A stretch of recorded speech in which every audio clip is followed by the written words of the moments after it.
E começamos mais um The House Talks. Hoje eu vou inclusive pedir licença para ler o currículo, porque o nosso convidado tem um currículo tão longo e tão interessante que precisa ser lido. Ele é um empreendedor, maratonista de provas extremas e palestrante. Ele tornou-se conhecido por completar o World Marathon Challenge em 2015, 7 maratonas em 7 dias dos 7 continentes. E por correr em locais como Antártida, Polo Norte, Amazônia, Everest e Atacama.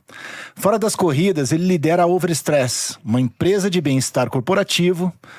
E ele também idealizou o The Hardest Run, a corrida solidária ligada ao Hospital Erastinho, que já arrecadou quase 10 milhões de reais. E leva suas experiências para palestras sobre medo, preparação, liderança, disciplina e alta performance. E ele também é autor de Extremos e criador da coleção infanto-juvenil 8 Contos do Mundo. Hoje nós temos o prazer de receber aqui Marcelo Alves. Marcelo Alves, muito obrigado pela tua presença aí. Pô, você viu? Eu tive que ler, Fernando. Eu tive que ler. É a primeira vez em mais de 100 episódios que eu tenho que ler o currículo do convidado. E porque tem tanta experiência de vida condensada nessas palavras, porque e você viu, né, que é trajetória, é conquista. Cara, que orgulho de saber que você é aqui da nossa terra. Não, né, e nós temos o seguinte desafio, porque para ler é longo, é muito currículo. Agora imagina pra gente explorar tudo isso nessa conversa curta que é. Mas vamos lá, né? É verdade. Temos que começar, mas a conversa é curta, mas é profunda, né? Obrigado por estar aqui, pela oportunidade, pelo carinho. Já cheguei aqui super bem recebido por todo mundo envolvido, desde o agendamento aqui do nosso papo, aqui super animado, e com certeza vai ser um papo delicioso. Com certeza. Marcelo, pra gente começar aí, antes de ser o cara das corridas extremas, quem que era o Marcelo Alves? O Marcelo sempre foi super dedicado ao que faz, então, desde a minha origem, então acho que nós somos muito resultado das nossas experiências, né? Qual que é a tua origem? Curitibano, de uma família simples, que desde cedo começou a correr atrás, né? Hoje eu sei que é crime, mas eu sou registrado em carteira, eu tenho emprego registrado em carteira com 14 anos de idade. Olha aí. Então, desde sempre tive que correr atrás, tudo, e sempre isso eu acho que é só que me deu mais experiência. Não é um drama na minha vida, sabe? Agora eu fiquei uma curiosidade, Luciano. Qual será que foi o primeiro registro em carteira que Cara, o meu primeiro registro era um sonho que meu pai falava pra mim, que, cara, quando desde pequenininho eu falava, cara, eu quero ser office boy. Será que os mais novos nem vão saber o que é, né? Office boy, né? O Diogo Portugal que tem o personagem que é o boy, né? Dividido em cabeça, tronco e Nike, né? Ele fala, cara, é maravilhoso. Muito bom, muito bom. E você sempre gostou de correr? Você sempre teve esse hábito, vamos falar, antes de se tornar um atleta realmente? Eu sempre gostei de esporte. Então, joguei vôlei durante muitos anos, jogava futebol, sempre fui envolvido com esporte. Mas a corrida propriamente, ela entrou na minha vida depois da fase adulta, quando eu trabalhava, eu fui executivo de uma multinacional, que eu viajava todos os dias, todos os dias. Em um determinado dia vi uma foto lá, estava sedentário, sempre gostei de esporte, mas estava relaxadão. E a corrida, você bota um tênis e um calção, bota na mala, vai para tudo que é lugar, né? Esse é um esporte que você leva para qualquer lugar que vai. Isso, Mas confesso que as primeiras vezes o tênis só ia passear para outra cidade. Normal. Porque até virar um hábito, até virar ali, demorou um pouquinho, né? Mas foi assim que começou. Então, não fui eu que escolhi a corrida, sabe? Meio que a corrida era o mais democrático e mais fácil de fazer. Daí, por isso que eu fui pra corrida. E em que momento que virou a chave? Que esse teu hobby, esse teu esporte de correr virou realmente uma coisa séria na tua vida? Eu tinha um sonho de criança de conhecer a Antártida. Então, eu sempre falo que, cara, eu não sei como que surgiu isso. Provavelmente uma aula de geografia, alguma coisa, no 2º grau, assim. Porque a Antártida tem essa característica de ser o último continente a ser descoberto. Até hoje a gente não sabe muita coisa sobre a Antártida, né? Nossa, eu que acompanho muito, toda semana tem novidades, sabe? Encontram coisas diferentes, enfim. E eu tinha esse sonho. E um determinado dia eu vi uma reportagem falando que, ninguém mora na Antártida. Na Antártida tem 2 tipos de pessoas que vão para a Antártida. Os pesquisadores, cientistas, que ficam lá no verão, normalmente em média, E tinha uma maratona na Antártida, que é montada uma expedição para levar 50 atletas. Eu falei, tá aí a oportunidade de eu conhecer a Antártida, sabe? Só. Então, assim, foi uma preparação de 2 anos. Então, 2 anos eu falei, cara, eu vou para a Antártida então. Então, foram 2 anos para primeiro me tornar um maratonista, para depois ir para a Antártida, para aguentar o tranco. E também um planejamento financeiro, né? Porque é um investimento alto para viabilizar essa ida para a Antártida, porque é montado uma expedição. Não existe voo para a Antártida, né? Então, é montado toda uma expedição para fazer. Então, foi assim que surgiu a corrida extrema na minha vida. Então, curiosidade, assim, você tem o maratonista, tem o ultramaratonista e o ultramaratonista extremo. Como é que a gente chamaria isso aí que se faz? Porque eu conheço alguns maratonistas, mas parece que deve ter algum tipo de qualificação. Então, assim, nomenclatura diferente, né? A maratona é 42 quilômetros, 195 metros. Ok. Então, as provas acima disso, a gente chama de ultramaratona. Ok. Então, é que normalmente não tem uma outra que é 43, né? Então, já que passou de 42, eles já jogam ali de 50 para cima, né? Então, é ultramaratona. Maratona extrema é uma categoria que é a maratona, os 42 quilômetros. Tem ultra também extrema, já fiz algumas, mas num lugar que tem no mínimo uma condição extrema. Então, muito calor, muito frio, pouco oxigênio, muita altimetria, umidade extrema, sabe? Então tem algumas dessas características, sabe? Luciano, imagine se fazer uma ultramaratona lá na Antártida. Quer dizer, a banheira de gelo, que você conhece até um pouco disso, já é um treinamento. Isso é moleza, né? Você gosta de fazer crioterapia? Eu gosto de fazer. Então, como curiosidade, então acontece, quando você corre em lugares assim, né, nos polos, por exemplo, em lugar assim, você já corre fazendo a crioterapia. Você imagina. E qual que é a diferença? Normalmente uma corrida aqui em Curitiba, que você faz uma maratona, no outro dia você tá ali cheio de ácido lático nas pernas, enfim, aquele que vira até meme, né, de você andar meio quadradão assim, né? Quando você corre no frio, não. Não. Porque você já tá, de verdade, já tá correndo a menos 20, a menos 30, né? Você corre no outro dia, você tá recuperado. Essa foi a primeira maratona extrema que você foi a primeira Antártida. Foi a e da aí Antártida. você falou, pegou gosto, falou, vou sofrer um pouco mais e vou partir para outros extremos. Cara, olha que interessante. Eu sou muito assim de alimentar o que me faz bem. Se tem uma amizade, enfim, alguma coisa que faz bem, eu gosto de cultivar isso. Eu fui para essa prova simplesmente para realizar o sonho. Certo. Então eu fui para conhecer a Antártida, só que tinha uma maratona no meio do caminho. Mas detalhe, só tinham 42 quilômetros no meio do caminho. E eu cheguei lá, imagine que interessante, cara. Você vai num lugar que eram 47 atletas de 16 nacionalidades. Então praticamente você está com o mundo ali. Com o mundo. Tinha pessoa da África, dos Estados Unidos, enfim, de tudo que é lugar. E fizemos a prova, eu me senti super bem, eu estava muito bem preparado para a prova, acabei a prova super bem. E conversando com essas pessoas, o cara fala, cara, você sabia que tem uma maratona no Everest? Não. Cara, você sabia que tem uma maratona no Polo Norte? Não. Você sabia que tem uma no deserto tal? Cara, começou esse papo e essas pessoas eram grandes aventureiros ao redor do mundo. Eu falei, cara, já eram caçadores de emoções. De provas, E isso já mudou na tua cabeça, já mudou o teu objetivo de conhecer a Antártida, já mudou para de repente... Foi nesse momento que deu o estalo de você fazer os 7 continentes? Não, porque ainda não existia essa prova. Ok. Não existia. Tá. Nesse momento, o que aconteceu? Uma atleta da Irlanda chegou e falou pra mim, quem que é o brasileiro, né? Chegou lá no meio do ano, quem que é o brasileiro, né? Que eu sei que tem um brasileiro, quem que é? Eu falei, sou eu. Ela falou, eu sou da Irlanda, né? Meu nome é Shirley. Ela falou, eu organizo no Brasil a prova pelo ranking da CNN Internacional, a maratona mais difícil do mundo, que eu organizo no Brasil, que se chama Jungle Marathon. Ok. E eu falei...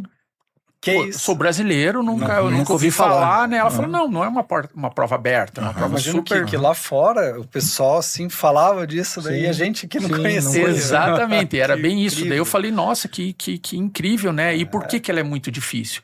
Porque você tem muita umidade, então é quase 98, 99% de umidade com 40 graus. Imagina. Então é uma panela de pressão. Daí ela me explicou dessa prova e eu falei, nossa, legal. E onde que ela acontecia? Na Amazônia? Ela acontece, você vai até uma cidade chamada Alter do Chão, tá? Você chega em Alter do Chão, todo mundo fica numa praça, no meio de uma praça, os atletas ficam numa praça. Essas provas normalmente botam uma média de 50 pessoas.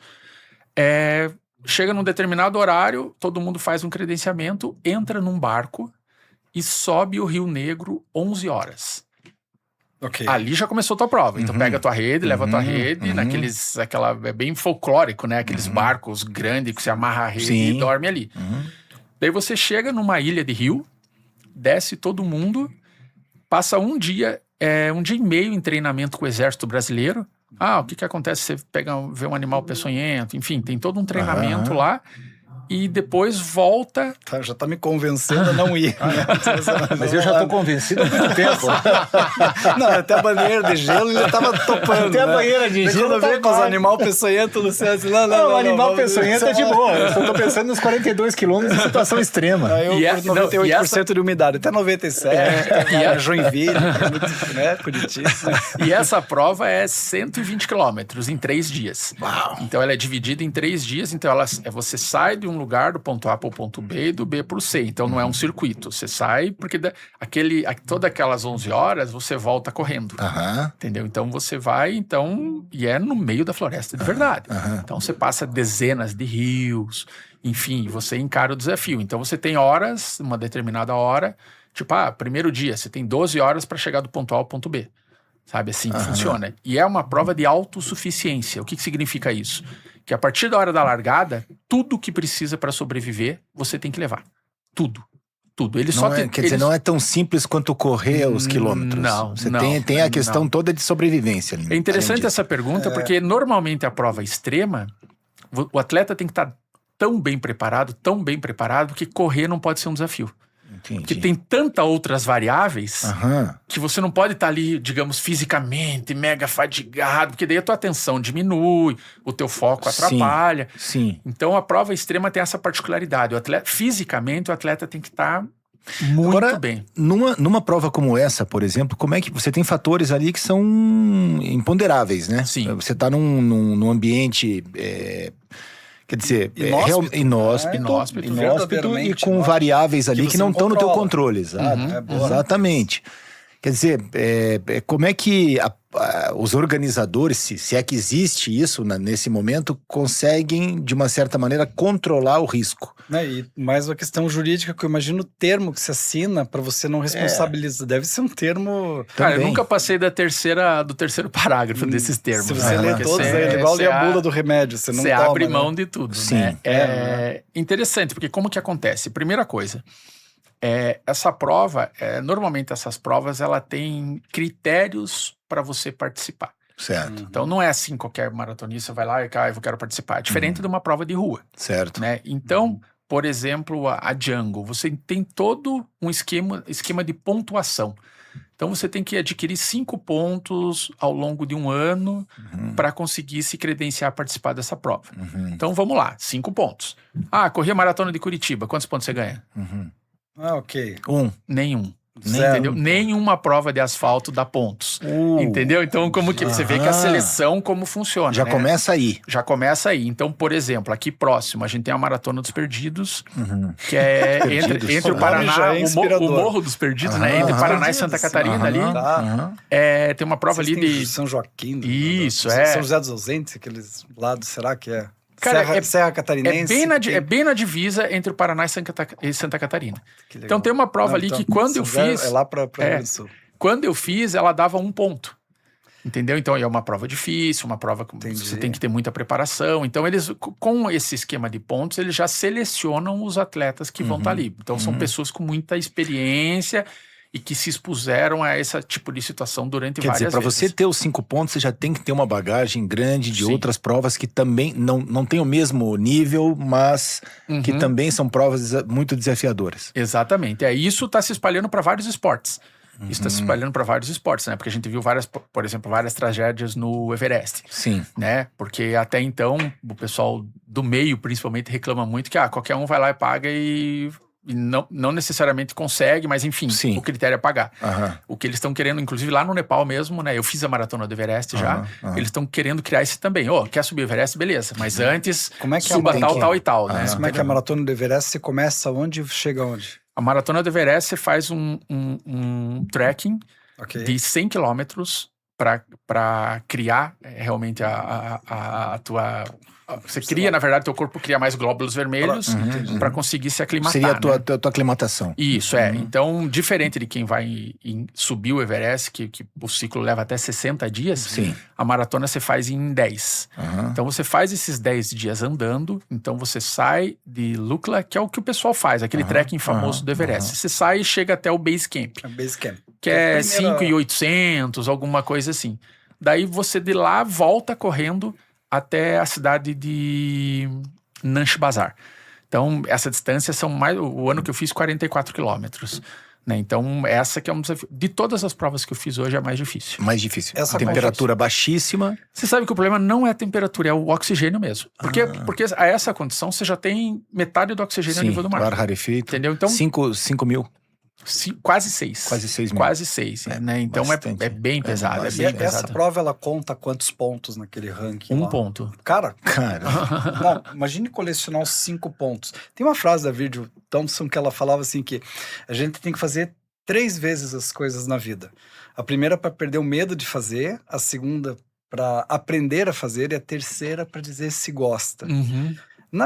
Nessas ultramaratonas você realmente precisa fazer muito para saber se você gosta ou já desde a primeira você se apaixonou? Cara, eu gosto muito do processo, sabe? Então, assim, eu Que acho que legal essas isso. coisas você tem que curtir o processo, sabe? Porque, pra mim, o dia da prova é o dia da festa, entendeu? Então, você tem que curtir o processo, né? Porque ali no dia, você tá ali, pô, empolgação, viajou, tá ali na hora da festa, né? Mas, pô, você pega ali 6 meses, 1 ano de preparação, acordar aqui em Curitiba, 5 da manhã, com frio, pra treinar, enfim, essas coisas, ir pra academia.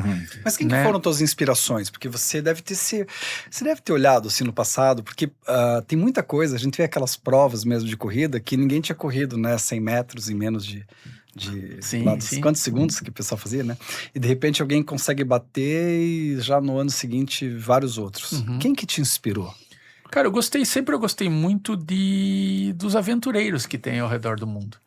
Né? Então aqui no Brasil, nossa, a gente tem aqui em Curitiba o Valdemar Niklevich, cara. Pô, quando eu vi aquilo cara, o cara foi pro Everest, um brasileiro, como assim, né? Pô, a montanha mais alta do Brasil é, sei lá, 3 mil e pouco. Nós tivemos agora, semana passada, tivemos com um menino, com o Gustavo Cordoni, Sim, que é um menino de 23 anos, cara, fantástico. que escalou o Everest mais uma montanha em 24 horas. Cara, animal, Então, são animal. situações realmente extremas. Né? Então você mirava nesses caras. Pessoas, pô, você pega o Amir Klink aqui do Brasil, né? Então, enfim, tem vários ao redor do mundo, né? Então, assim, e eu acho que também essa coisa de exploração é uma coisa intrínseca ao ser humano, sabe? Assim, eu acho que nós chegamos até onde a gente chegou por causa dessa característica, né? E você já teve um contato com pessoas que disseram, me inspirei em você?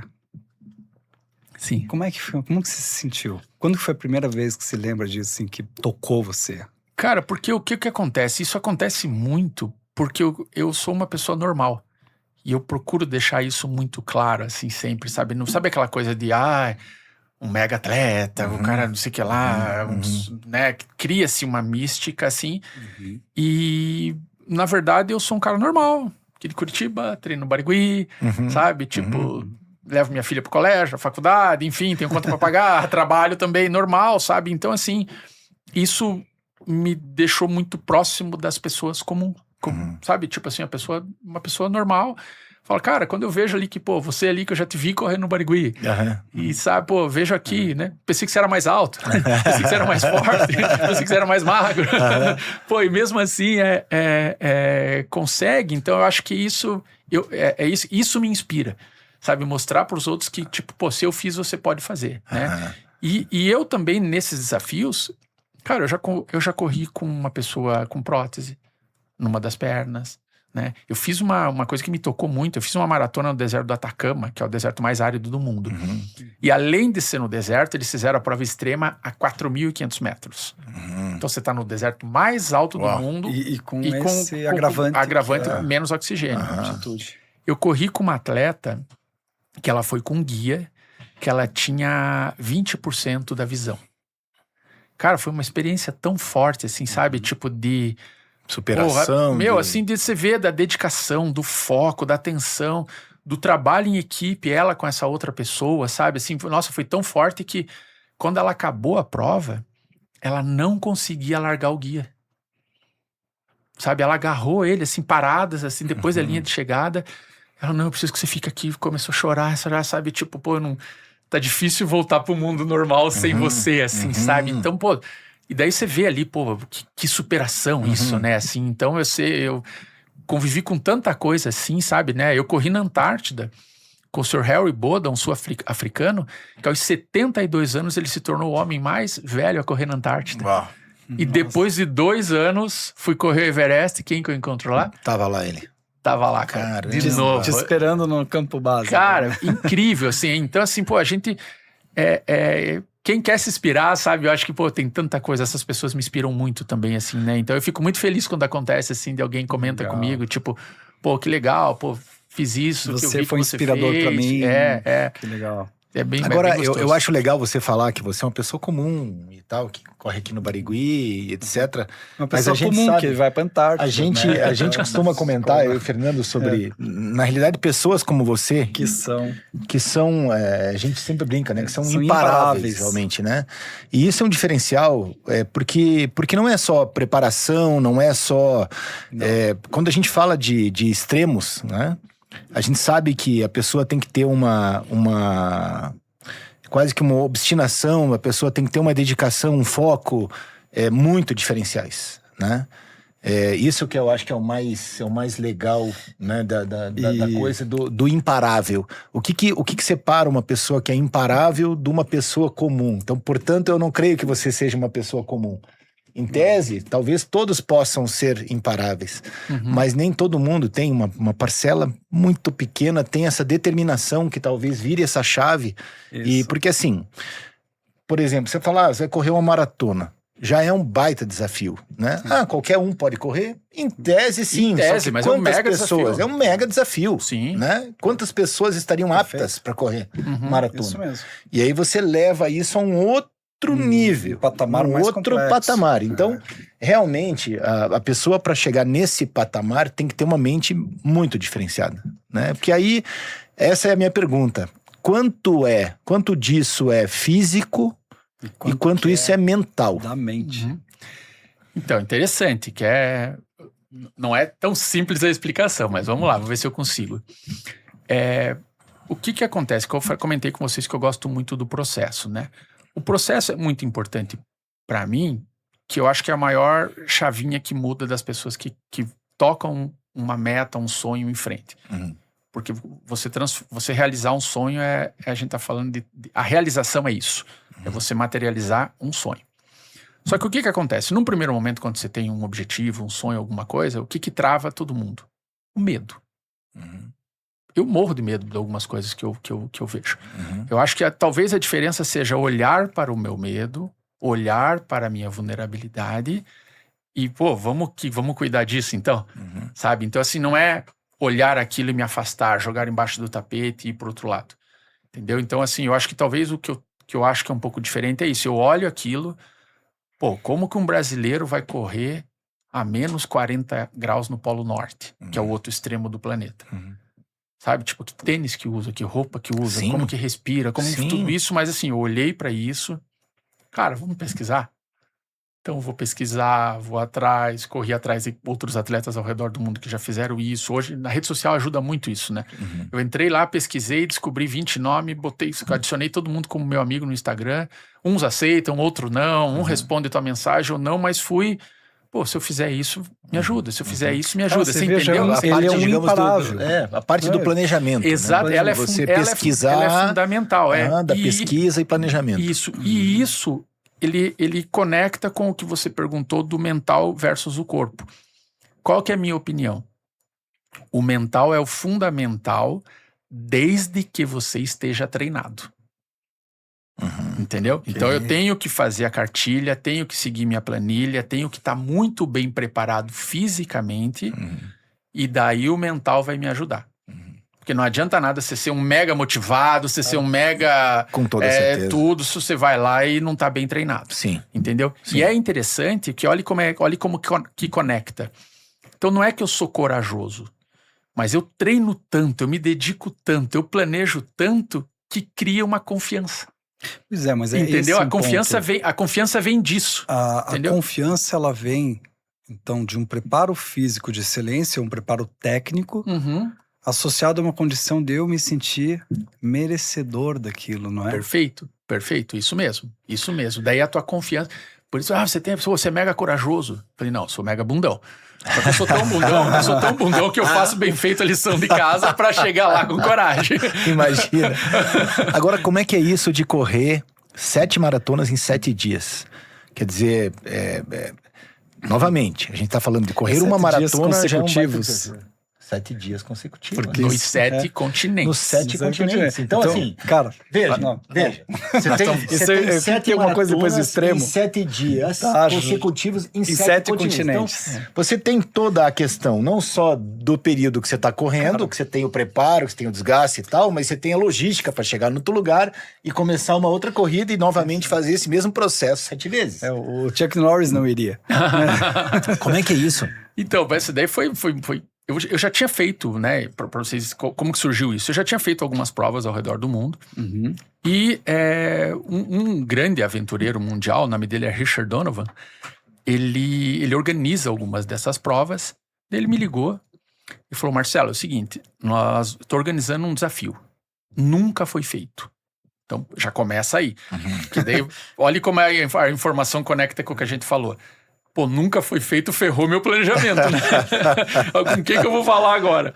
Né? Ele falou, cara, o que a gente vai fazer? Eu tô organizando uma prova que vai ser 7 maratonas em 7 dias consecutivos nos 7 continentes. Então, nós vamos dar uma volta ao mundo. Em uma semana. Em uma semana. Então, a gente tá falando de 42 quilômetros. Pega o avião, vai para outro dia. continente. E não necessariamente em 24 horas. Você faz a prova, entra no avião e vai para outro continente. Não tinha hospedagem. Entendeu? Porque não dava tempo. Hospedagem era correndo e dormindo no avião. Dormir no avião, né? Então, ele falou, cara, então... Nossa, né? Daí ele falou o seguinte, então, pô, esse que é o desafio. Eu tô escolhendo 10 atletas ao redor do mundo. Deixa eu fazer uma pausa. Olha, a hora que você passar, quem vier para Curitiba e encontrar aqui o Marcelo Alves... Pede uma foto e um autógrafo que merece. Isso aqui é uma coisa impressionante. E daí, ele falou, cara, estamos pegando 10 atletas, você vai ser o nosso representante da América Latina. Então, pô, você tá convidado, mas é aquele convite tipo Fórmula 1. Você tá apto para estar ali, mas tem que pagar, né? E daí, eu falei para ele, cara, o negócio é o seguinte, primeiro, eu não sei se eu aguento. Pô, mas também faz 7 pontos, né? Talvez não. O critério deles o critério dele é ponto negativo. Eu falei, cara, primeira coisa, eu não sei se eu aguento. Eu vou conversar com a minha equipe, né? Eu tenho uma galera que trabalha comigo. E segundo, eu tenho que levantar esse dinheiro. Que é um investimento alto, Exato. né? Da volta ao mundo em 7 dias. Sim. Né? Que é uma realidade. Sim. Ele falou, não, Marcelo, fica tranquilo, você tem 24 horas. Ainda bem que ele te deu bastante tempo pra isso. Quer dizer, você tem que primeiro fazer uma maratona financeira de patrocínio pra... Mas e da onde não, que é um vem baita isso, investimento. né? Baita investimento, E daí, o que aconteceu? Foram 24 horas que, primeira coisa, eu fui falar com o meu fisiologista, que é o Dr. Júlio Bassan, aqui de Curitiba. Super referência na área, que eu tenho outras pessoas, mas ele, digamos, é o mais velho, com mais experiência. Eu conversei com ele. Ele falou, tá bom, Marcelo, legal, tô fora. Você quer se matar, se mata sozinho. Sozinho, né? Mas daí passou um tempo, ele me ligou e falou, não, Marcelo, cara, você é dedicado, você faz o que a gente pede e tudo, então conta comigo, né? E eu já tinha feito algumas provas ao redor do mundo nesse momento, já tinha patrocínio e tal, tudo. Daí eu conversei com os patrocinadores, o pessoal, todo mundo ficou encantado, falou, cara, vai embora. Vamos junto. Vai embora, tamo junto. Cara, que engraçado, porque assim, eu sei que muitas pessoas, elas se realizam de ver você fazer algo que às vezes elas queriam de alguma maneira fazer. E é uma maneira. Sim. Né? É você dar um incentivo, às vezes tá o teu apoio, você dá dinheiro. Tá no projeto. Bem. Mas, cara, você às vezes tá dando apoio de outras formas, né? verdade. E isso, cara, às vezes, por isso que eu digo assim, às vezes você só dá um like, faz um comentário, uma coisa, cara, você tá fazendo aquilo e mais longe. Você ajuda muito, né? você ajuda muito, ajuda muito mesmo. E você verdade. teve apoio, então, dos patrocinadores? Tive, vai viabilizei. fundo. Olha só. E consegui viabilizar e fui. Foram 6 meses desse telefonema até a prova, foram 6 meses. Então, meio que uma dedicação exclusiva ali para isso, assim. Eu trabalhava umas 3 horas por dia, então eu tinha essa facilidade para gerir isso. Pode falar, Luciano, o nome dos patrocinadores? Claro, porque deve. acho que é tão bonito você dividir com com eles certeza, esse momento. deve. Assim, quem que te ajudou? Esse... Ou empresa, ou o que você chama. Nesse foi a Prefeitura de Curitiba me ajudou, a North Face, que eu tô com eles há quase 20 anos já. Aliás, os produtos são espetaculares. São também, espetaculares, sabe? Fazem a total diferença. E a Itaipu. Então foram os 3 patrocinadores Itaipu Binacional. Que bom, que viabilizaram. E pra você ver como assim, além da realização, além de tudo isso, o apoio desse projeto, eu tive o retorno dos patrocinadores depois da análise deles. Isso foi depois de 1 ano e meio. Foi o melhor investimento se falando em retorno de mídia. Olha que bacana. Do ano inteiro. Isso falando, eles tinham um clube de Que futebol, legal. tinham Você outras faz aquele coisas clipe, assim. né? Quanto que deve ter divulgado, que é né? muito merecido, né? Porque hoje em dia, no Brasil, principalmente, é muito difícil. A gente vê gente muito talentosa e às vezes não tem o sucesso Sim. porque não tem apoio, não consegue se preparar direito, não consegue ter o equipamento correto. Verdade, tem muito. Então é muito legal e acho, foi providencial você falar, porque eu acho bacana realmente a gente falar dos patrocinadores e tal. E aliás, eu vou até aproveitar e falar dos nossos tal, aqui, né? né? A gente tem os Eu patrocinadores. não posso deixar de agradecer, porque a gente fala, é isso. Exatamente. Tudo na realidade, você precisa ter uma estrutura e isso custa dinheiro e tal. Claro. Então, quero agradecer aí o pessoal da Cell Shop. Você conhece a Cell Shop? Sim. Então, quero agradecer o pessoal da Cell Shop, que é uma loja, para quem não conhece, é uma loja de departamentos em Cidade do Leste. Uma loja incrível, tem produtos incríveis, tudo que você quer.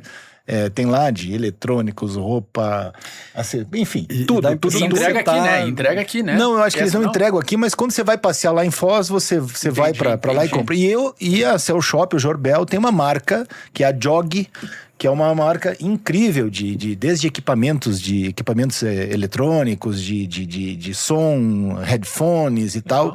Agora tem a Jog no Brasil. Tem uma linha de eletrodomésticos e tal. Essa marca vai crescer muito no Brasil. Tudo que o Jorbel faz, o cara é incrível, né?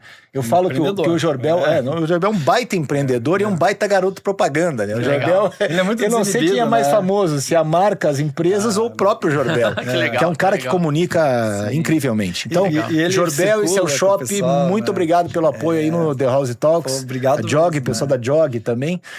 Mas vamos lá, Fernando. Então, com apoio, você viabilizou e foi. E fui para essa aventura, né? Então, também foi um trabalho muito desafiador de toda a equipe, porque você fazer tudo que é inédito dá um trabalho muito maior, né? Então, a gente teve que... Porque você trabalha, né? Traduzindo isso, o que é? Você trabalha com teoria, né? Então, assim, por exemplo, você você corre e pega o avião. E você vai estar numa cabine pressurizada. Então, a gente sabe que quanto maior o voo, você tem maior o desgaste. Você chega no destino mais lesado, né? E ainda tem uma questão de fuso horário, né? Isso, você sabe que para nós não era um problema o fuso horário, porque nós não tínhamos que se adaptar ao horário local. Mas vocês dormem, né? Mas no avião? No avião. No avião. Não, tô pensando dorme como um ser humano, que agora já Sim, tô pensando Então, mas sabe aquela coisa assim... O que se come? Porque assim, cara, 42 quilômetros, o que você tem que você gasta de caloria? Eu não tenho ideia quantas calorias você gasta. Mas repõe como? Come o quê? Carboidrato? É gordura? Cara, a gente comia comida de avião. Cara, não você tem a tua suplementação, mas você comia comida de avião. Você ia no banheiro do avião. O banho era baby wipes. Sabe a tua... Mas deve dar uma fome alucinante depois. Cara, mas o maior é o cansaço mesmo, né? Esgotamento. E desse desafio todo, o maior desafio... Imagine os pés. O maior desafio de todos é o avião. Tá. É o avião. Por incrível que pareça. Porque o que acontece? Você corre a maratona. E daí, digamos que fosse 7 maratonas aqui em Curitiba. Um desafio gigantesco. Mas você está acostumado à altitude, você vai para tua casa, você dorme e volta. O avião que a gente tava falando do jet lag, o que acontece? Por que você fica lesado quando você chega num voo muito grande? O pessoal normalmente fala, é o fuso horário. Não tem nada a ver. É falta de oxigênio no avião. Porque o avião não é pressurizado a nível do mar. Ele é pressurizado, a altitude média é de 3.000. É como se você tivesse uma montanha de 3.000 metros. Né? Então é isso que é o problema. Se você tiver um voo de 8 horas, 8 horas a 3.000 metros. Vai para Estados Unidos, 12 horas. Vai para Europa. Quanto maior o voo, mais lesado você fica, porque você está sem menos oxigênio. Entendeu? Em algum momento desses 7 dias aí, você teve aquela sensação, aquela... Eu vou parar, vou desistir. Não. Nenhum momento. Não. Eu treinei para não desistir. Entendeu? Então, mas novamente, no mental, porque eu imagino que o físico você estava arrebentado, né? Já arrebentado, mas era muito isso assim de tipo, eu sei o que eu fiz, eu sei o quanto eu me dediquei. Pra você ver como a confiança vem. Imagine que eu tinha uma planilha de treinamento. Certo. Eu cheguei nessa prova na largada com 100% da minha planilha feita. Você chegou pronto. Cheguei pronto. Você estava no teu auge de performance. Mas aí tem um detalhe. De correr sozinho, de correr com chuva, de correr com tudo. Não, sabe, mas aí tem um detalhe, você não conseguia, por mais que você fizesse um treinamento para se preparar para estar pronto, você não conseguia reproduzir exatamente o que você ia passar, né? Nunca você não ia consigo. ter o avião, você nunca não ia ter... consigo. Nunca consigo. Então... Nessa preparação dos 7 continentes, eu até fiz um teste eu fui correr uma maratona na Grécia, que eu cheguei na Grécia no sábado e corri no domingo, pra dar essa sensação de descer e assim. Isso foi num sábado e corri no domingo. Daí na outra semana, exatamente na outra semana, eu fiz a mesma coisa na volta. Então, cheguei aqui na maratona de Curitiba. Então eu cheguei no sábado e corri domingo. Quando eu acabei a maratona de Curitiba, imagine, uma foi num domingo, a outra no outro domingo. Então eu tinha, não era dias consecutivos, eu tinha 2 domingos. Quando eu acabei a maratona de Curitiba, eu falei, tô ferrado. Tô ferrado, vai ser difícil, assim, sabe? Porque foi o teste que eu fui foi, tipo, pesadíssimo, assim, sabe? Marcelo, daí... Desculpa, se você fosse ocupar o lugar do Donovan hoje, criar uma prova que ainda não aconteceu, o que você criaria? Cara, boa pergunta, eu nunca pensei nisso, sabe? Pode pensar agora. Nunca pensei nisso, mas sabe que na minha lista, ainda faltam alguns lugares, tá? Ok. Por exemplo, tem uma maratona que agora ela tá suspensa por conflitos internacionais aí, mas ela é dentro do Mar Morto. Então o Mar Morto recuou. Ok. E você tem um pedaço dele que você corre a maratona na areia, mas ela é abaixo do nível do mar. Certo. Você não tá dentro da água, mas você tá abaixo do nível do mar. Então, como eu já corria mais alta do Everest, seria mais... seria o oposto. O oposto, mas qual que é o desafio ali, no caso? Porque assim, tudo bem, quando você tem um ar mais rarefeito pela altitude, é por causa disso. Você vai precisar de mais glóbulo vermelho. Essa vai ser correr na areia. Essa vai ser correr na areia fofa. Entendi. Né? E tem essa coisa mágica de você estar correndo abaixo do nível, assim, do sabe? mar, essa é uma, então. Essa é uma. Tem uma outra prova que está na minha lista, que é uma prova de 250 quilômetros em 5 dias na Islândia. Que também é de autossuficiência, aquela que você carrega tudo. E ela é legal porque você pega as duas condições na mesma prova. Ela se chama Fire and Ice. Porque você vai pegar o vulcão... Você pega de vulcão a chegar na geleira. Entendeu? Então você pega os dois extremos na mesma prova. Né? Então, assim, eu tenho um convite para correr no Monte Fuji. Né? Tem uma outra prova que também eu tô vendo que é no deserto, uma prova de 100 milhas, que é 160 quilômetros em 40 horas. O atleta tem 40 horas para acabar no deserto do Saara. E como já dá para ver que você é um cara... Eu quero falar um pouco do meio empresarial e tal, corporativo, mas já deu para ver que você é um cara que é um planejador, um estrategista. Ele foi executivo, né? Então ele tem uma vida corporativa. Exatamente. Antes da... Né? Olha só. E como é que você planeja, por exemplo, imagino que você treina permanentemente, você é um atleta sempre, né? Tá sempre apto a um novo projeto, né? Mas como é que você planeja os novos projetos? Hoje em dia, como eu já tenho uma certa relevância nesse meio, eu recebo muito convite para estar nesses locais, né? Então eu procuro hoje em dia, eu já fiz 2 provas dessa por ano, hoje em dia eu procuro fazer uma, né? Então, dessa maneira, assim, sabe? Depende, eu pego os convites versus o que eu já fiz Então, eu meio que hoje eu posso me dar o luxo de escolher para onde Aquilo que mais te interessa baseado no que você tem vontade de fazer mesmo. Exatamente. Então, assim, vamos correr na Antártida de novo? Pô, só se não tiver mais nada que fazer. Entendeu? Assim, porque, tipo, pô, o lugar é incrível, o lugar é maravilhoso, mas você tudo quer mais explorar novos desafios. Exatamente. Né? Cara, eu me considero muito mais explorador do que corredor, sabe? Porque esse fascínio de conhecer esses lugares. Quando que eu iria pro Everest, sabe? Quando que eu iria pro Atacama? Cara, o Polo Norte é uma coisa incrível. Agora eu vou fazer uma pergunta para vocês. Onde que fica o Polo Norte? Eu não tinha parado para pensar antes de ir. Vamos lá, acho que qualquer coisa que está acima lá da Noruega ali já é um então, mas aonde que é Polo Norte? Olha que interessante, mas a gente né? no Polo Sul a gente tem Antártida, nem o Polo Norte. Exatamente. Que é... Então o Polo Norte você está aqui, a Terra está aqui. Digamos que o microfone seja a Terra. Antártida, você tem terra. Sim, tem terra. O Polo Norte é água. O Polo Norte, o que acontece? Normalmente o pessoal fala, é a Rússia... é a Groenlândia, um pedaço do Canadá, tudo isso faz parte do Círculo Polar Ártico. Mas o Polo Norte mesmo é o 90 graus. É aquele pinzinho que tem ali. Quando você tem aquele globo terrestre em casa... Isso, é aquele pontinho em cima. Espetou em cima. Aquilo ali não tem terra. Pois é. Aquilo é o mar, aquilo é o Oceano Ártico. Então, a prova no Polo Norte, como que ela acontece? Elas são placas de gelo flutuando em cima do Oceano Ártico. Então, no ano que eu fiz, vem um avião que você vai até uma cidade, uma ilha chamada Svalbard. É o último lugar do mundo ao norte que chega voo comercial. Você chega com voo. Você chega lá, os atletas chegam ali e dali sai uma expedição montada para ir para o Polo Norte. Então, o que o avião faz? O avião ele sai, saltam, quando o piloto encontra uma placa estável próximo do 90 graus, abre atrás e saltam 16 paraquedistas no ano que eu fui. Então esses caras saltam com alguns equipamentos, inclusive motor a combustão, e deixam esse gelo, essas placas de gelo, ele passa tipo um cortador de grama gigante, que ele deixa isso plano. Nisso o avião volta para Svalbard a 1.000 quilômetros, pega os atletas, vem, faz o pouso na placa de gelo e já sai imediatamente. Porque a placa pode quebrar e o avião fica preso. Que loucura. Vai afundar. Daí os atletas fazem a prova, fica ali mais ou menos umas 8 horas nessa ali, a menos 42 graus. Foi o lugar mais frio que eu já fui. E daí o avião volta, pega os atletas e já sai imediatamente, né? Então imagine, você correr a maratona numa placa de gelo flutuando no oceano. Né? Inclusive, eu corro com o GPS e o GPS dá o trecho, né? E por uma questão de segurança, porque você está numa placa de gelo, eram várias voltas de 6 quilômetros. Então era assim, 6,5 quilômetros.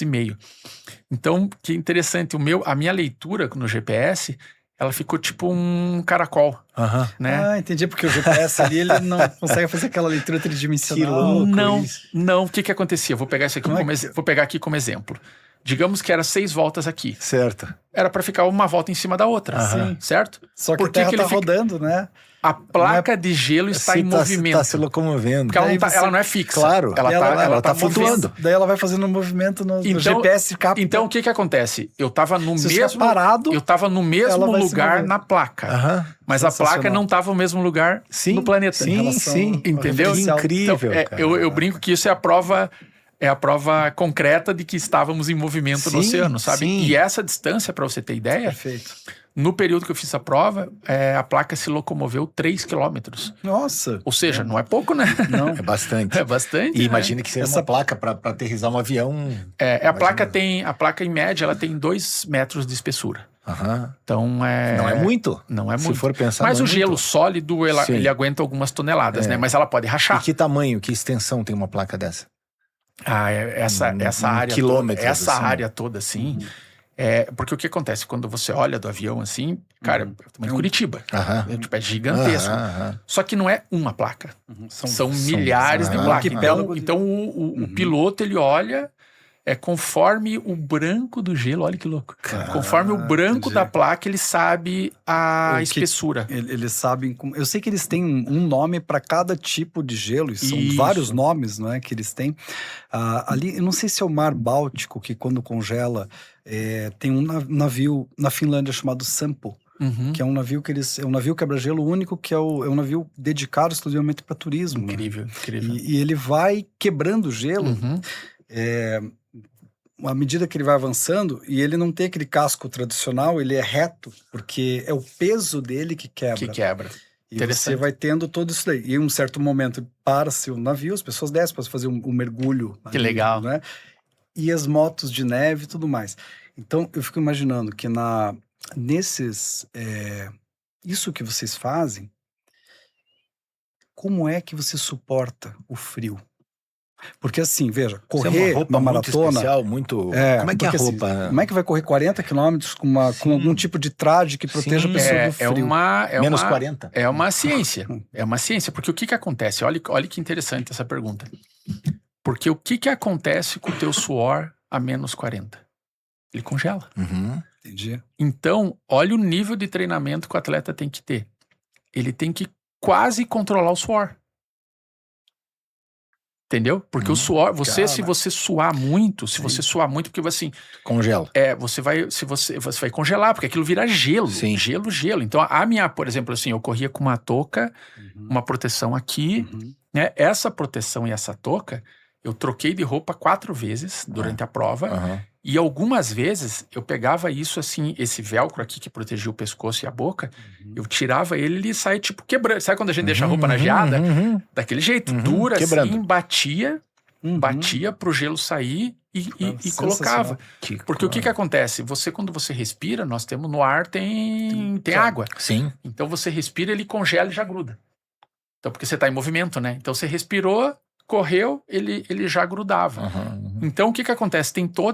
Teve um problema com um atleta lá que ele congelou a mão, porque aconteceu isso, ele estava muito fadigado, suou olha o efeito cascata, estava muito fadigado, suou demais, o suor escorreu na ponta da luva e ele errou na escolha da luva, que ela tinha uma proteção de Gore-Tex. E o Gore-Tex é uma camada que aplica que ele não deixa, ele não deixa a água entrar, mas também não deixa sair. Então a mão do cara é como se ele estivesse numa placa de gelo, num bloquinho de gelo. Congelou. Então, nossa, a mão dele ficou horrível, assim, sabe, queimadura de 3º grau, assim.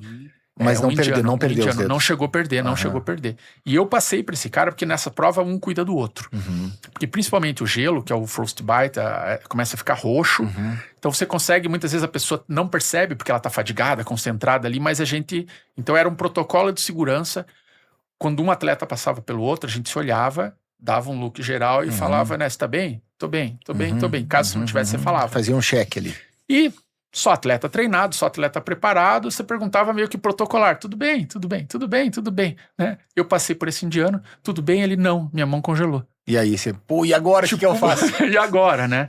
Daí eu tinha estudado muito, tinha me preparado, então assim, cara, o que a gente tem que fazer? Eu não expliquei isso pra ele, claro, mas assim, eu sabia que eu tinha que ajudar ele a levar o sangue para as extremidades. Então, bota a mão para baixo, que a gravidade vai ajudar. Faz movimento, joga a mão para baixo, para circular ali, que eu vou um pouco mais rápido, não posso também disparar aqui, que não tenho condição, e vou avisar o pessoal lá que você tá chegando, né? E daí foi... Já para se prepararem lá um socorro para ele. Daí ele fez isso... Mas, cara, o mental muito forte ali, fizeram os curativos, tudo, faltava uma volta pra ele conseguiu dar mais uma volta e terminar. Porque essa altura o psicológico do cara tá super abalado também, né? Então, assim, a preparação, voltando à preparação ali, a minha roupa, eu larguei, na hora da largada, eu não aguentaria ficar 5 minutos parado. Eu ia morrer de frio. Era pouquíssima roupa. Exatamente, porque eu sabia, eu já tinha experiência na Antártida, que quando eu começasse a correr, o meu corpo ia produzir calor tal, e o meu corpo ia entrar em equilíbrio, né? Mas você entendeu que é uma equação? Sim, é uma equação, eu já saí mega agasalhado. Em 4 km você se ferrou. Claro. Porque vai suar demais, né? Então, tudo isso faz parte. Tem uma coisa que é a camiseta que você coloca, o second skin, né? Que você põe pra se proteger. Se você utilizar uma camiseta de algodão, ele molha e ele transpira e você tem que ser tecido sintético. Tecido natural é proibido. É proibido, né? É proibido. É perigosíssimo. É perigosíssimo. Inclusive meia, imagino, sim, né? Tudo. Você não pode usar, assim, não é que não pode, mas não é recomendado. Não deve. Você tem na teoria você tem 3 camadas de roupa. Então a primeira, qual que é o objetivo dela? Segurar o teu calor. Certo. Então é aquela bem grudadinha, aquele dry fit justinho, mais fino, bem preso ao corpo. Certo. No corpo inteiro. Né? A segunda camada é tipo um fleece, que é aquele... que ele é um pouquinho mais grosso, né? Que ele vai reter um pouco mais o calor? Exatamente. Desculpa, eu confundi. É como se fosse uma lã fria, assim? Desculpe, eu inverti. A primeira é para tirar, permitir transpirar. Para tirar a umidade do teu corpo. Ela vai transpirar e ela vai passar rápido e não vai deixar voltar. Eu inverti a ordem. A primeira é para tirar o calor do teu corpo. A segunda para segurar o calor. E a terceira que é o corta-vento. Porque o vento que congela. Que congela. A temperatura, quando a gente fala menos 40, é a do temperatura. Mas se tá ventando muito, virou menos 45, virou menos 48, virou menos 50. Então, é essa combinação que você tem que ir administrando.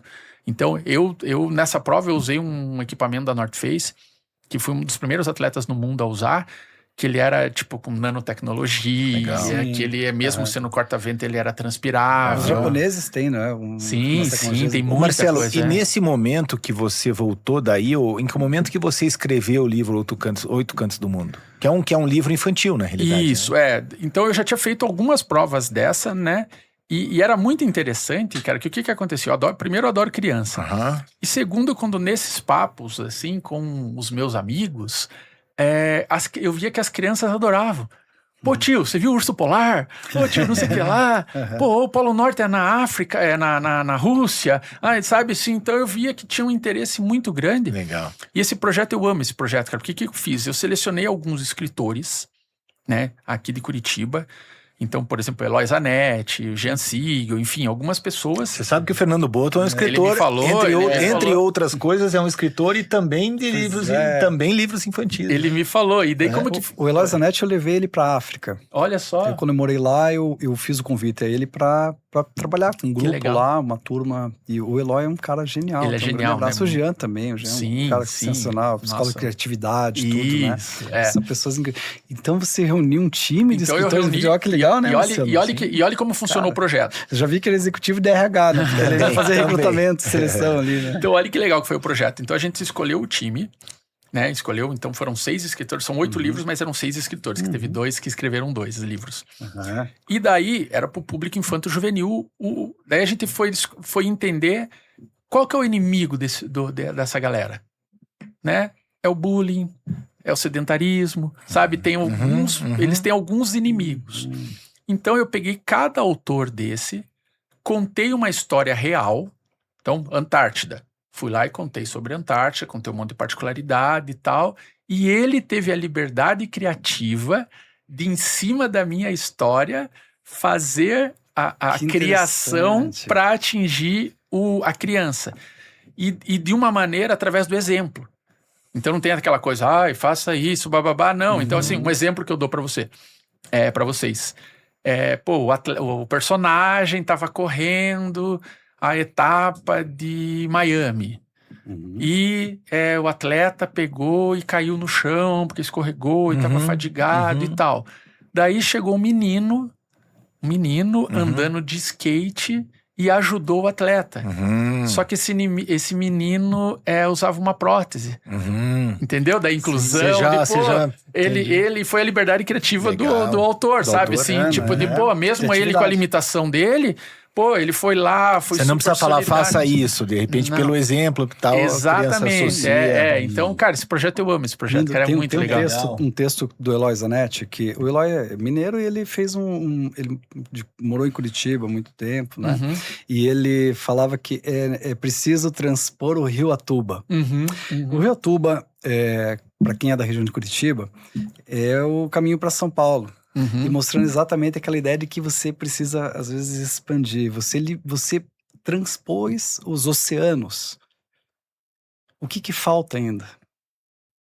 Cara, a vida é tão maravilhosa. Acho que tem tanto lugar nesse mundo para ser explorado, Será né? que é por isso que você decidiu dar um sentido diferente na tua vida também? Sim, com certeza. Isso é muito interessante. Você criou The Hardest Run. Né, que é uma corrida, e isso basicamente, como é que isso funciona? A ideia da corrida é arrecadar fundos para o hospital, para o Erastinho, é isso? Isso, Essa ideia foi, como que surgiu tudo isso? Quando eu fui realizar o meu sonho, que foi correr a Antártida, é muito legal quando você tem um planejamento para algo, né? Vocês já fizeram isso na vida de vocês. Sabe quando você visualiza uma coisa, trabalha, investe, enfim, faz aquilo e realiza um sonho, né? Você fala Propósito. que isso cria um negócio muito forte na gente, assim, eu brinco, a gente fica um monstrinho, né? Porque você entendeu como funciona o jogo, né? Pô, se eu me dedicar, se eu tiver foco, se eu fizer aquilo, aquilo vai acontecer. Só que quando eu fiz isso, imagine, era um sonho conhecer a Antártida. Não tinha essa história de corredor, nada, de mundo inteiro, nada. Eu só queria ir pra Antártida. E quando eu fiz esse planejamento todo, cara, olha que legal, vou conseguir. Daqui 15 dias eu vou pra Antártida. Que incrível, não tô acreditando, sabe, assim. Só que faltava alguma coisa. Porque eu não sabia o que era, sabe? Daí eu vi um vídeo de uma campanha de doação de medula óssea. E esse vídeo me chamou muita atenção porque eram de crianças pedindo para se doar a medula através de uma música alegre, uma música super na moda, que era aquela música Stronger da Kelly Clarkson, que bombou no mundo inteiro. E as crianças no hospital dançando tal, mas ali com um catéter, com aquela coisa de tratamento, carequinha tal, mas estavam no hospital dançando, aquilo me chamou atenção e sabe assim, tipo, na hora assim, eu olhei aquilo, deixa eu olhar aqui, doação de medula.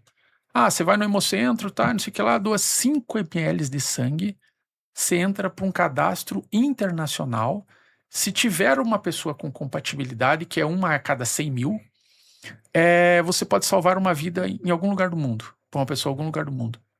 Eu falei, nossa, Olha, que que animal, incrível. eu não sabia nada disso, cara, como assim, pô, que legal, né, e esse vídeo foi feito pelo Hospital Nossa Senhora das Graças. Eu moro no Bigorrilho, que é ali em Curitiba, que é do lado do hospital, bem pertinho, 5 minutos. Fui lá no hospital. Vai andando, né?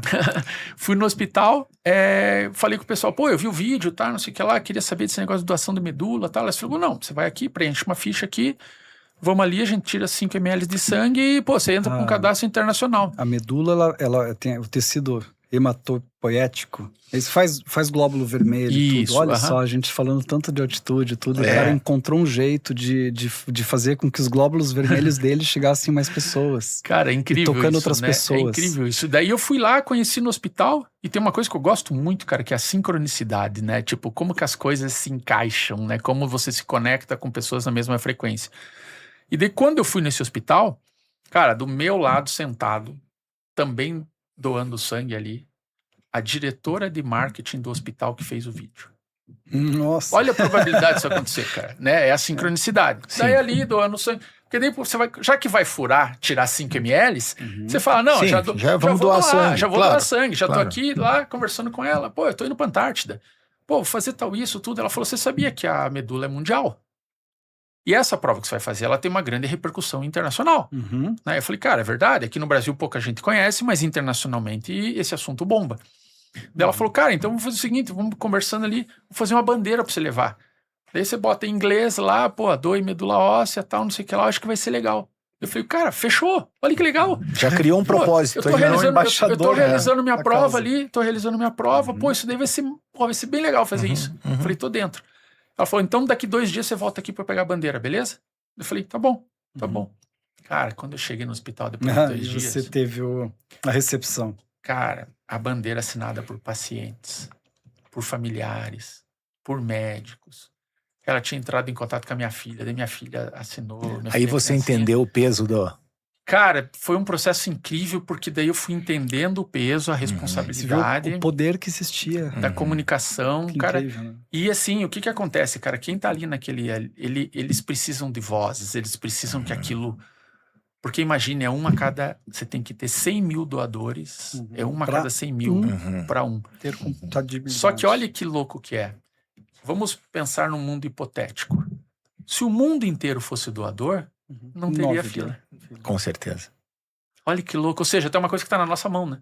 Marcelo, Entendeu? eu acho que tem uma questão até de utilidade pública, né, Luciano? Boa. Que é assim, como é que uma pessoa, primeiro, eu quero saber como é que uma pessoa que de repente, pô, essa causa me tocou, aonde que eu tenho que ir? Né? Eu não O sabia tem que era falar? tão Isso é uma das simples, coisas. que era tão, né? E tudo, os 5 ml, isso daí eu acho que é legal, porque assim, a pessoa, quer dizer, ela tira um pouquinho de sangue, esse sangue ele vai ser, vamos chamar de uma forma assim, vai ser mapeado, opa, esse sangue tem essa característica, Isso significa que o dentro do osso dela produz alguma coisa, que é a medula e tal? Isso, exatamente. E daí, se um dia alguém disser, olha, tem alguém que precisa um pedacinho da tua medula, tira com uma injeçãozinha, tira um pedacinho ali e coloca na outra pessoa e ela pode se curar. É isso? Exatamente. Exatamente como você falou. Você entra para um cadastro, então ir lá doar os 5 ml, para 99% não vai mudar nada. Nada. Não vai fazer nada. Talvez um dia você tenha a grande chance de você... Exatamente, né? E para mim foi uma aula quando eu tava lá, porque foi o seguinte, eles me explicaram tudo isso, eu doando sangue, né?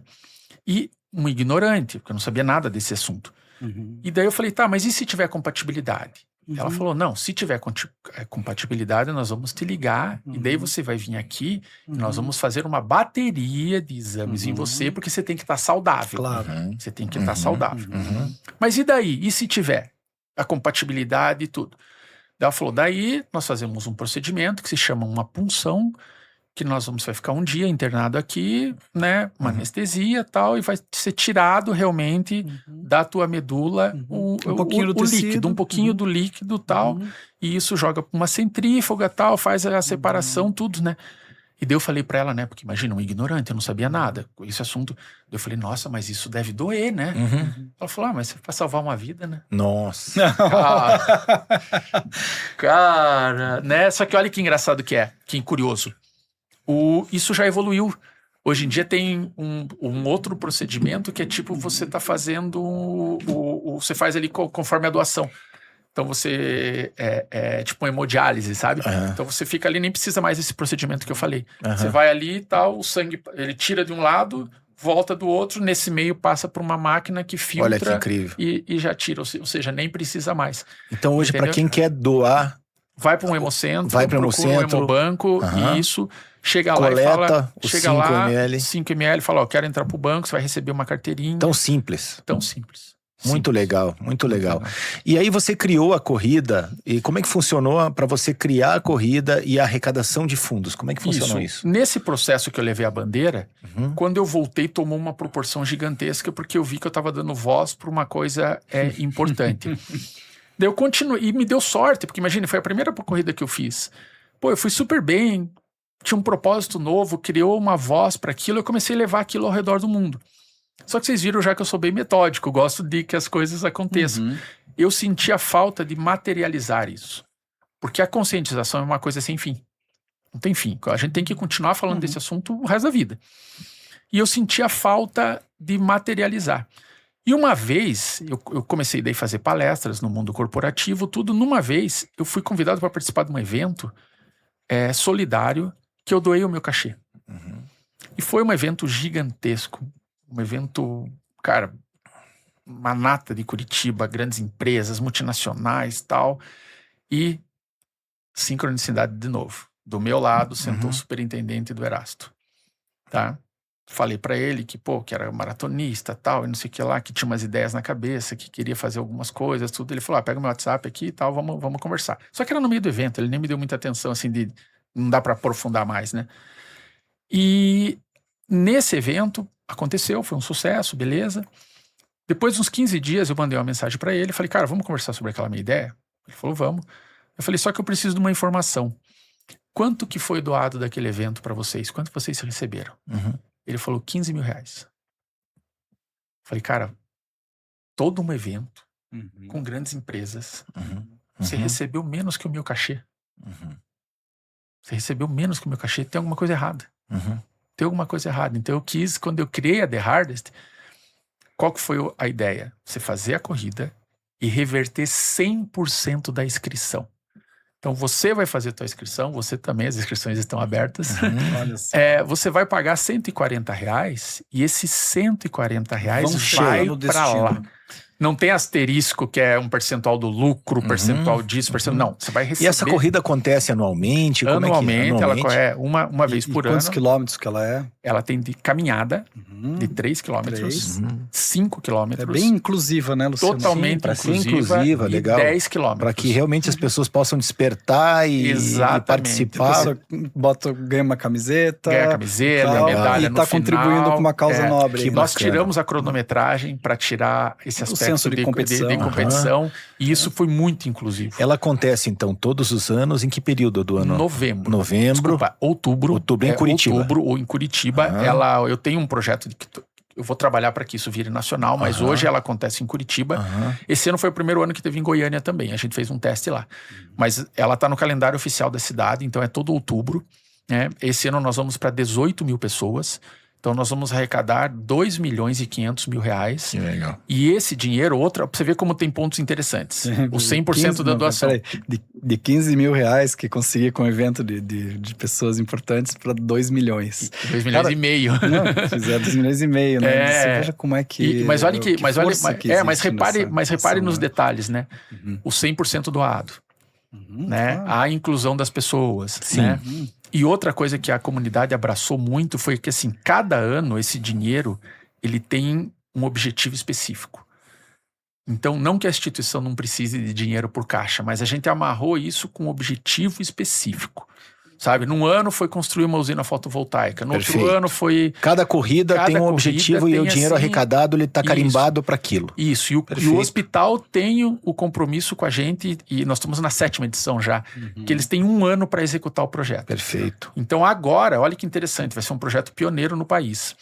Vai ser desenvolvido uma área para diagnóstico precoce.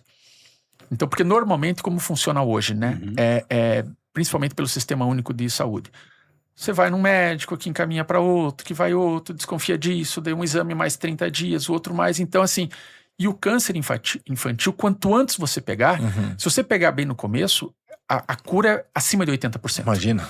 Né? E muitas vezes nesse processo todo, você perde muito tempo. Então está sendo feito toda uma nova área, uma nova metodologia, com testes rápidos, tudo para que isso seja feito em 1 semana. Sabe? Então que isso legal. vai salvar muitas que vidas, incrível. assim, sabe? Parabéns, então, assim, parabéns. é incrível, cara. Então, Projeto realmente inspirador, lindo, muito sim, inspirador. Sim, cada ano é uma coisa específica. Então a pessoa pra entende se inscrever, que ela... é o quê? Como é que procura? Vai no site thehardestrun.com.br, né? Faz tudo lá, você já escolhe o The tamanho. hardest, que é hard de difícil mesmo. Hardest run. Isso, corrida mais difícil. O porquê desse nome, né? É porque é internacional também. Exatamente. Claro. Esse projeto começou eu fazendo as corridas internacionais. Sim. E quando a agência que nos ajudou a fazer o projeto, a agência de publicidade, ela falou: Marcelo, você faz as corridas mais difíceis do mundo, né? Só que a corrida mais difícil do mundo para os pacientes pela vida. é a corrida pela vida. Então, Certeza. sabe quando encaixou perfeitamente. Perfeito. E ela vai mais longe ainda, porque você tem um grande desafio hoje na tua vida. Você tem todos nós temos uma The Hardest Run dentro da gente, verdade. né? Então isso ficou, encaixou perfeitamente, assim. É um imparável, né, Luciano? Imparável. Marcelo, e a overstress? Quer dizer, hoje você é um cara que o teu negócio hoje é a overstress. A Overstress. Certo. A Overstress é uma empresa que implanta programas de qualidade de vida corporativo. Então o meu trabalho é fazer com que os colaboradores das empresas consigam trabalhar com saúde, tanto física quanto mental. Então eu tenho uma equipe de fisioterapeuta, tem psicólogos, tudo. Então eu trabalho com isso há 25 anos. Então quando ninguém falava de saúde mental, a gente não já era moda, trabalhava. isso não era moda. Até como curiosidade, aqui em Curitiba, eu fui umas 3 vezes expulso por médico do trabalho em multinacionais, porque eu era um charlatão de estar falando de saúde mental. Ainda bem como do mundo, Você né? imagina. Que as coisas evoluem, né? Sim. Então, a Overstress é um projeto... Então, essa coisa de trabalhar com prevenção é uma coisa que está no meu DNA mesmo, né? Eu trabalho com isso há 25 anos. E o que a overstress faz nas empresas? Como é que funciona esse trabalho? Então, nós temos um atendimento personalizado. Então, vou te dar um exemplo aqui de Curitiba. Tá. A Votorantim é minha cliente há 15 anos. Ok. Então, toda semana vai uma equipe da Overstress lá quase todos os dias, que, por exemplo, vem um fisioterapeuta e digamos que você aqui é o teu ambiente de trabalho. Porque aqui você está com o teu laptop, aqui tudo. O fisioterapeuta chega e ele tem um protocolo que ele faz com você de 7 minutos. Então ele pergunta: como que você está hoje?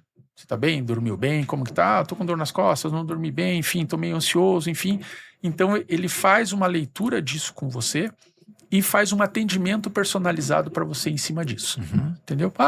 Dormi mal, tô com dor no pescoço. Então tá bom, vamos alongar? sabe? Vamos alongar e tal.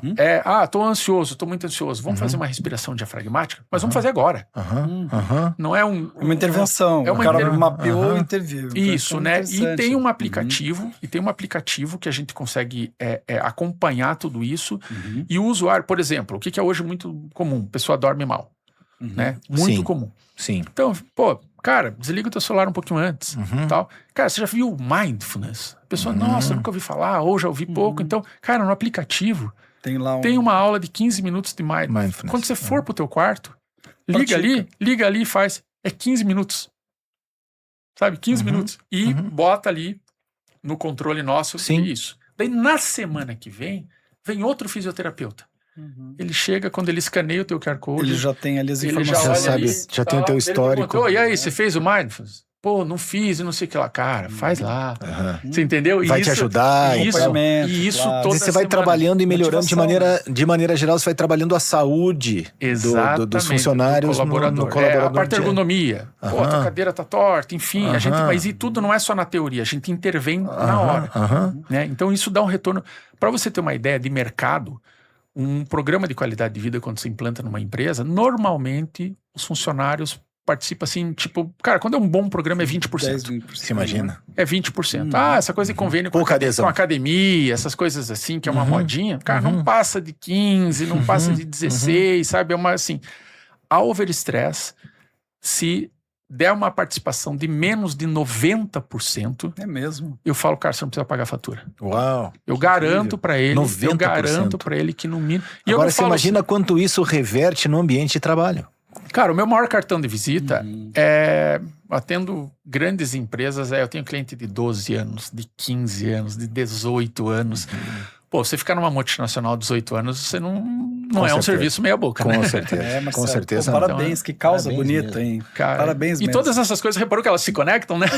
Elas se conectam, tudo se conecta. Né? Foi incrível. Muita consistência. A gente imaginava que o papo ia ser bom, mas não imaginava que ia ser tão bom. Inspirador. Marcelo, é o tipo de conversa que dá vontade de novo.